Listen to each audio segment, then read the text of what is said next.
Fashion opera is a methodology built on irreconcilable paradox.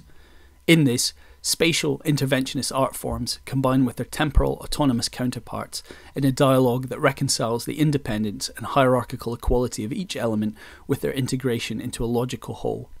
That is, fashion and opera, for instance, preserve their absoluteness, with neither submitting itself to the other to become mere costume or musical aura. Alain Badiou talks of the irreconcilability of dance to theatre or music due to their fundamental ontological differences. I argue that such mutual exclusivity of the art forms involved, fashion, music, poetry, theatre, dance, amongst other practices, gains radical potential via the contingent dialectic. This idea extends throughout to govern all aspects of the artwork, including its realisation across and beyond the compositional process. The maintenance of such paradox is justified by the theory of a particular type of antagonism, a contingent dialectic. In this, each pole of an opposition maintains its identity and integrity in mutual exclusivity, while simultaneously being made to reciprocally contain one another and to be contained within larger structures that permit the paradoxical integrity of their constituents. Through these concepts and their application across all stages of the aesthetic process, it is hoped that works can be produced which rival and overcome given structures of perception and allow for new forms of communal agency in a post-human contingent subjectivity. That is, a transhuman agent composed of technology, i.e. texts, and individuals. It is to this, the group and its situation, that the works address themselves. While it is composed of alienated individual perspectives, these are held as ultimately a social and biological fiction which can only be transcended in their combination and reassembly. Mutually exclusive refers to the Hegelian conception of the dialectic, which sees an epistemological antagonism as an index of truth. This is read through contemporary cosmology, that is, the hermeneutic concepts made possible by notions such as the superposition and the multiverse. I refer to the cultural possibilities that the ability to imagine such relationships makes possible. Ours is a world still in the grip of an outdated Newtonian metaphysics. I am interested in how such knowledge could transform music, society, even ourselves. This is supplemented by the work of Alain Badiou, Quentin Meillassoux, and a Marxist theory of time under late capitalism.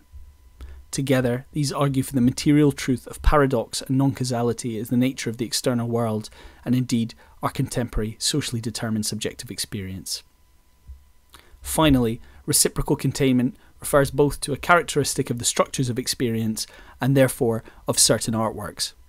In this latter, I proceed from a reading of the historical trajectory of Western art music through postmodern conceptions of decentering and multiplicity, that is, the heart of what we might call the Western classical canonical trajectory is a freedom of phenomenological perspective, where points within the work function simultaneously as both object and context, that is, they simultaneously contain and are contained by one another. In the music of Brian Fernyhough, through the separation of parameter, the very aspects of the musical event become events, objects themselves, and within this function as context for one another's progress. Fashion opera develops this tradition by taking the radical separation of musical parameters, as well as the importance given to different moments in the work's compositional history, and applying them across the dramatic arts. This project contextualizes itself against what it considers to be two errors within political music. Firstly, that resistance can constitute anything less than transcendence. Adorno's essay Commitment shows how there is no way out of capitalism, of the givenness of perception, by fighting it hand to hand in places, piece by piece. It will always adapt and subsume the strategy within itself. Secondly, and especially when attempting such transcendence, that it assumes the limits of the social. Contemporary music is unforgivably content with its position, even in attempting Adornian autonomy, as what Lachenmann calls a complacently tolerated ghetto. Meillassoux' concept of contingency represents a declaration that everything is always possible. The challenge of this is nothing less than the proximity of revolution, the knowledge that even tonight the world could change utterly into a beautiful, wonderful thing for all. What has not been considered is that this is exactly what is at hand. The postmodern spatialization of time and the modernist alienation from which it arises foreground the possibility of contingency in our historical moment, by embedding non-relation and disjunction as fundamental constituents of the contemporary individual, and defining its relationship to itself, its others, and its world. As capital splits the subject into a paradox of mutually exclusive pieces depending on the task they are instructed to perform, a mouth, a hand, an ear, a significant experiential ground arises. This has been alluded to by Reza Negrestani, who contrasts the openness that comes from the outside against negotiated economical openness. I read this polemic as claiming the exteriority of transcendence is not achieved through false claims to liminality or compromise, but rather the submission of the individual to its non-human alienation. That is, the contingent subject becomes possible in a society where the social fiction of the individual is both absolute and absolutely disproven. This is given pressing relevancy by the historical ground of the coming stage of capital, which in its quantum technological revolution unveils the fiction model within its cultural dominant. Finally, it is justified by the ontological ground of Cantor, whose demonstration of multiple infinities forms the basis of Badiou's ontology of multiple processive truths. Taken together, these allow for the possibility of mutually exclusive reciprocal containment and, in turn, the contingent dialectic. In these, we may conceive of the unimaginable, that which lies outside the givenness of ourselves. The quantum computer heralds a dramatic change in our relationship to reality. Capital's normalization of quantum weirdness from specialist knowledge to everyday use value will have far-reaching superstructural effects. The first quantum revolution gave us new rules that govern physical reality. The second quantum revolution will take these rules and use them to develop new technologies.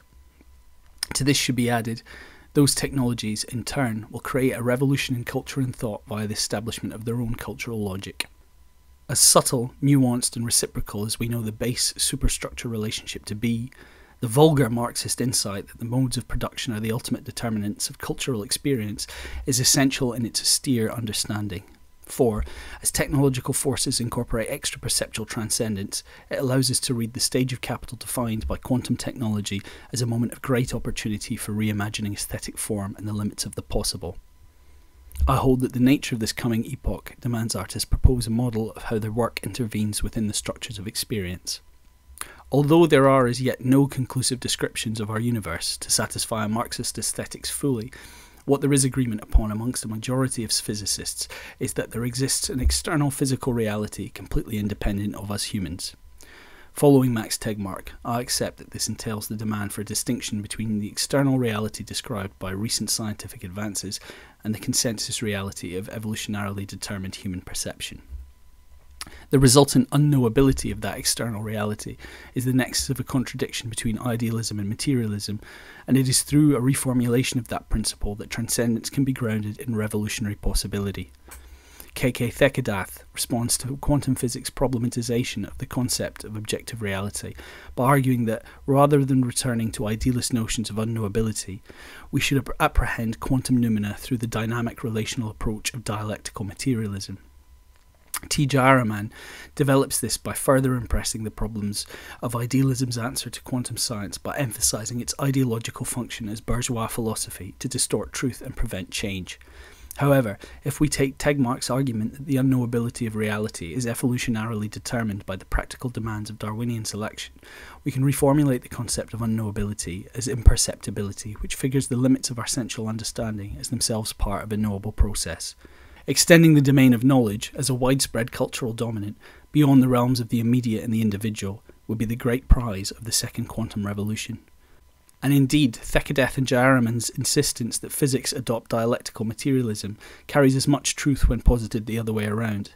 Marxist critiques must necessarily incorporate aspects of the idealist tradition, or by emphasizing consensus over external reality, become quasi-idealist denials of scientific knowledge themselves. Stephen G. Brush has shown the historical irony of how culture-bound accustomedness to mechanistic materialism has brought about the same cultural resistance to scientific theory that idealist religiosity had to Copernicus and Galileo's materialism. A Marxist theory of aesthetics is no different, a philosophy that attempts its utopian ideals through the demystification of false consciousness must incorporate this layer of illusion into its framework. In doing so, we can construct a model of imposed fictions that arbitrate our relationship to reality. This differs from similar transcendental materialism such as that of Zizek in that at its heart it's nothing more than a structuralist Marxist politics redefining itself via the stage of capital represented by the quantum computer. Thus, Louis Althusser's concept of ideology as the reproduction of the means of production through the imposition of false consciousness upon the subject must ultimately be dependent upon the subject's psychology, which Daniel Kahneman's work has revealed to be an evolutionarily determined machine of necessity that employs processes which privilege preformed bias over rational inquiry. Psychological bias is thus inseparably linked to the imposed ideology by which the economic base reproduces superstructural beliefs in its citizens. Because it is the same evolutionary necessity that is ultimately responsible for the collapsing of external reality into consensus reality, all three levels can be understood as interrelated to the point of dependence, working together to weave an intricate series of imposed fictions which the subject experiences as a totality constituting their experience. That is, the Marxist conception of ideological fiction can no longer be limited to the social sphere, but extends into the flesh, the double helix, the most basic units of identity's data, on an evolutionary rather than historical temporal scale. This is not to assert a biological determinism. Catherine Malibu has shown the reciprocal interplay between the social, psychological and biological, even genetic, allowing for us to conceive of this reciprocity as a site of intervention. Materialist analysis leads, via recent cosmological discovery, to the idealist division of the subject from the real. I call this expanded scheme of false consciousness the fiction model. By expanding the concept of false consciousness into the fiction model, we can understand the discrepancy between external and consensus reality itself as being a locus of forces of emancipation and subjugation dictated by hard-won truth and conditioned falsehood.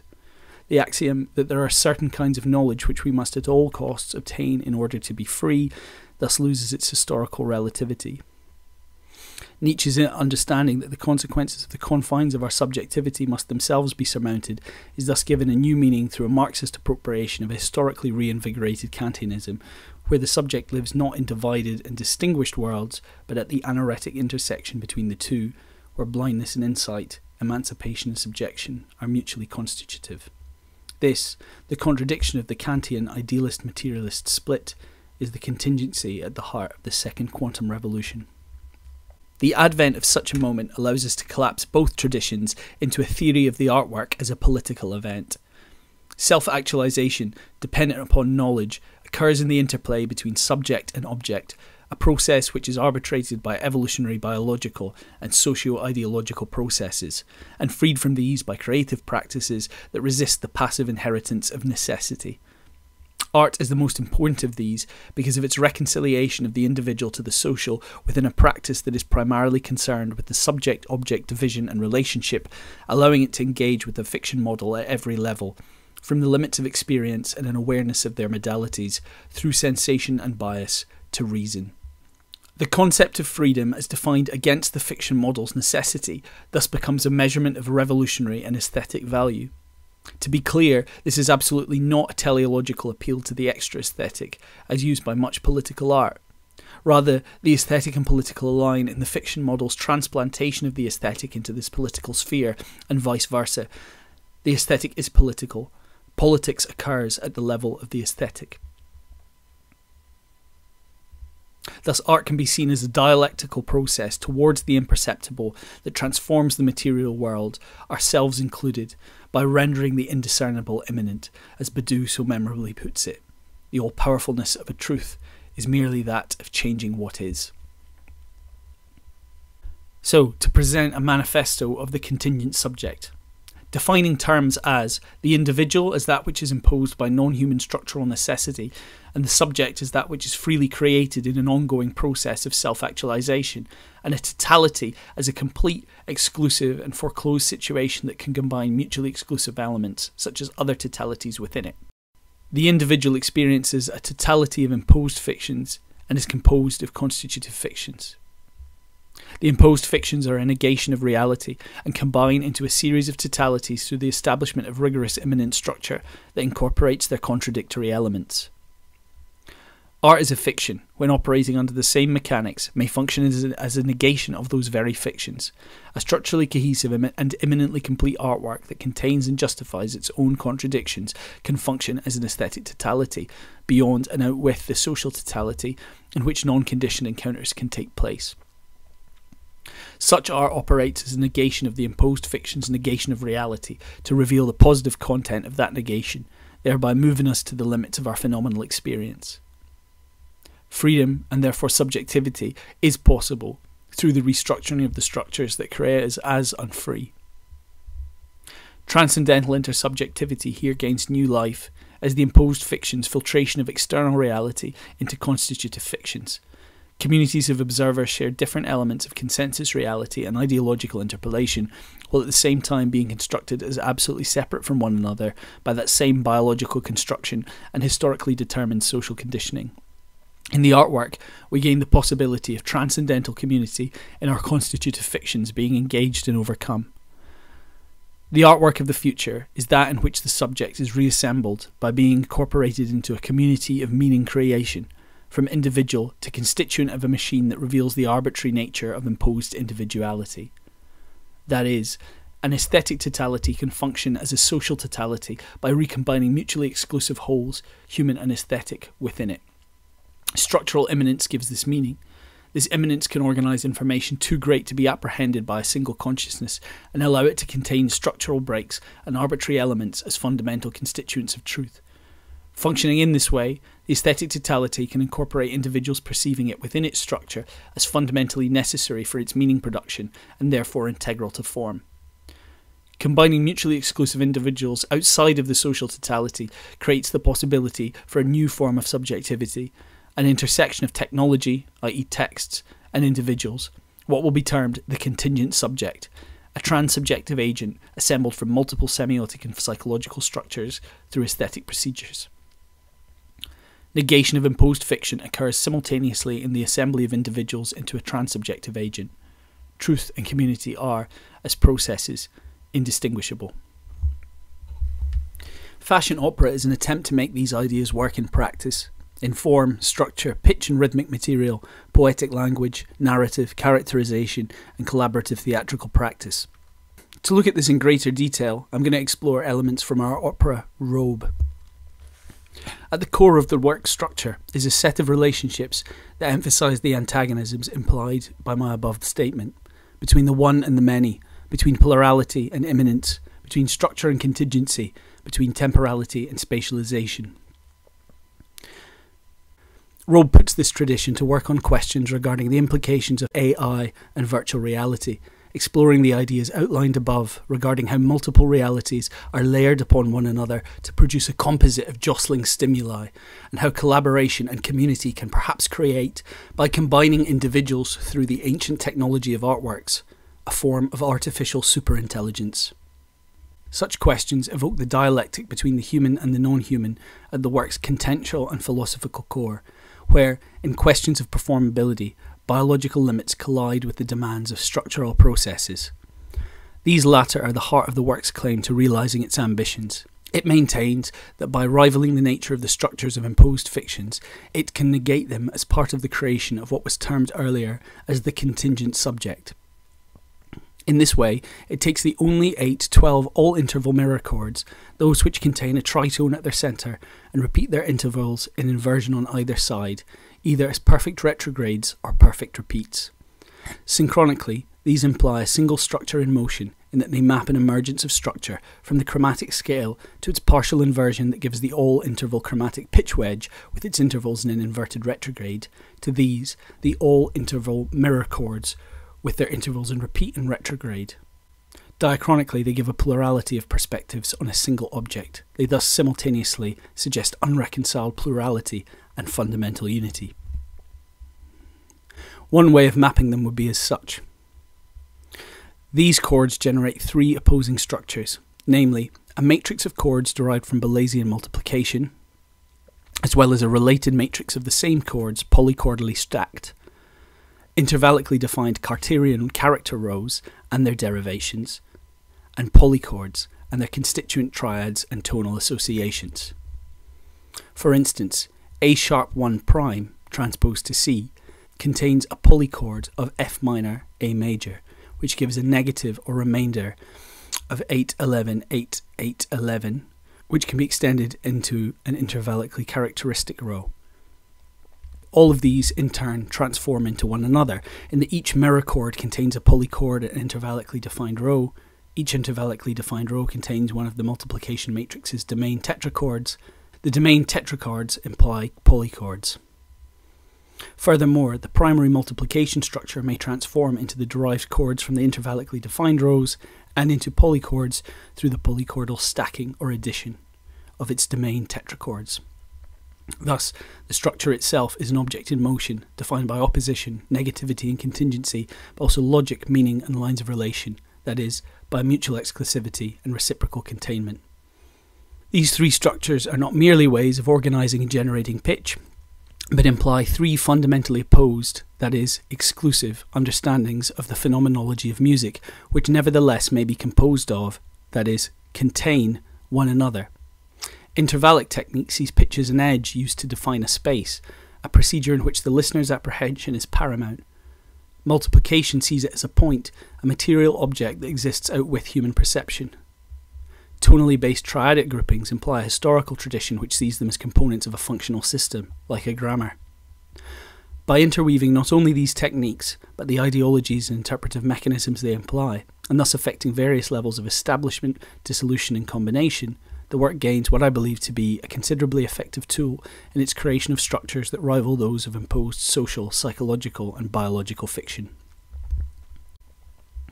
It is hoped that, taken together, these interlocking strategies, through their logic and contradiction, structure and chaos, presence and absence, singularity and multiplicity, create a paradox that rivals the truth of our world, that in doing so, they may overcome the horror and control of that world's present structures to allow a space whereby utopia still, or even now, can be imagined to exist. Art's relationship to the present is identical to that of the future. The space that this future traverses is both contained and excluded by the structures of our own time. It is in their negativity, their defeat, their disproving, their unimagining, that it becomes immediately and significantly real. Thank you.